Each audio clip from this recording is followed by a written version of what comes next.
punong kahoy sa bagyo. Ikaw na galing sa langit, umukaw ng kadiliman. Palay na hangin pumapalot sa daigdig, magpakilala ka. Sino siya? Tulanin siya, magaling siyang pulis, matapang na pulis. Kahanga-hanga, piling lahat ng tao sa kanya. Shaida, siya ay si Shaida, idolo ng mga tao, alagad ng batas.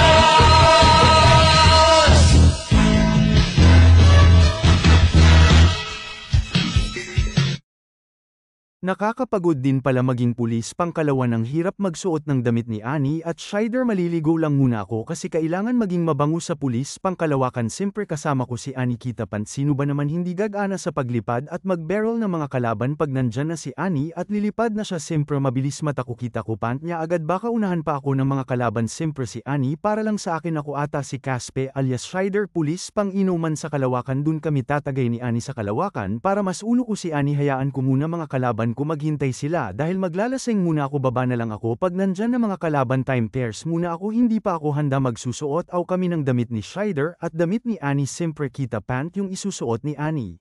Paano na ito ngayon? Ano kaya magagawa ko para ipagtanggol ang mga naaapi? Nasa taas ako ngayon, paano ako makakababa nito? Umpisahan ko na kaya ang paglipad ko bila ako si Annie ang partner no Shider, kaya talunin ito, masyadong mataas ito. Dapat kung tatalon ako masagip ako ni Shider, kaso lasing si Shider na yun, nasa Kalawakan pa siya. Caspe, sagipin mo ako, tatalon na ako.